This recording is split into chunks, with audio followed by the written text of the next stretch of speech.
G'day, so welcome back. We're looking at a second example. Last video we looked at finding the equation of a tangent. This time we're going to be finding the equation of a norm to a curve. Now, when we looked at this last time, we had to find what y1 was because we needed to put into that special equation that we looked at, y minus y1 equals m brackets x minus x1. However, in this particular question, we don't have to do that. It's being given to us here. So we've got find the equation of the normal to the curve y equals x squared plus 2x at the point of 1 and 3. So x equals 1, y equals 3. So we can write up here, just to remind ourselves, x1, y1. So therefore, I don't need to find that first y point. What I can do now is I can go straight into differentiating this because we're trying to find the equation of the normal where the gradient is touching. So let's go straight into this and let's differentiate. So let's find the derivative, or we'll write here find dy dx. So in this case, we can write it as dy dx is equal to 2x plus 2.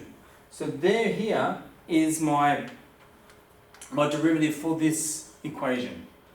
Well, I need to find out what the gradient of the norm is going to be. So we need to find the gradient of the normal now. So in this case, let's now plug in what I know.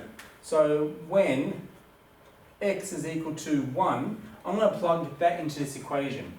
I get 2 to the power of 1 plus 2, which is equal to 3. Let me check.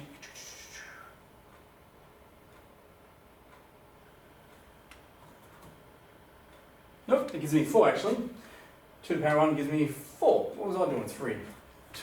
So it gives me 4. So we can say here that the gradient of the norm is equal to 4.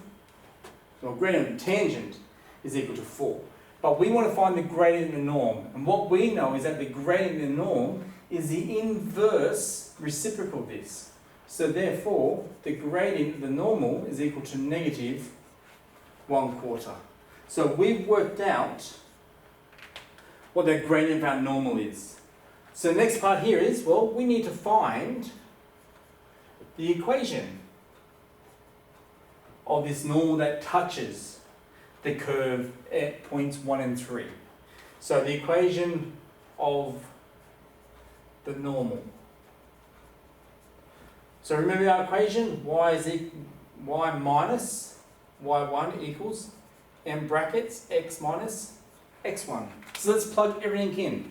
We know we've got y1 is equal to 3 is equal to our gradient, which is negative 1/4 x minus 1.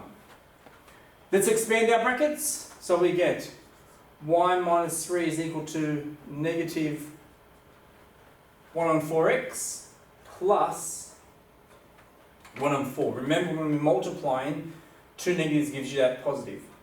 And then the last thing is we're going to bring this negative across. So we get y is equal to negative 1/4 x plus 1/4 plus 3. Well, we can simplify this up. We could rewrite it as 3 and 1/4, which is fine. So we can write y is equal to negative 1/4 x plus 3 and 1/4. Or we can write it as in improper fractions. Y is equal to negative 1/4 x plus 13/4. So this here would be your equation of your normal. And as you can see, exactly the same process as we did for the equation of the tangent. The only difference was we had to find the inverse reciprocal of what our gradient of tangent was. Okay, I'll see you in the next one.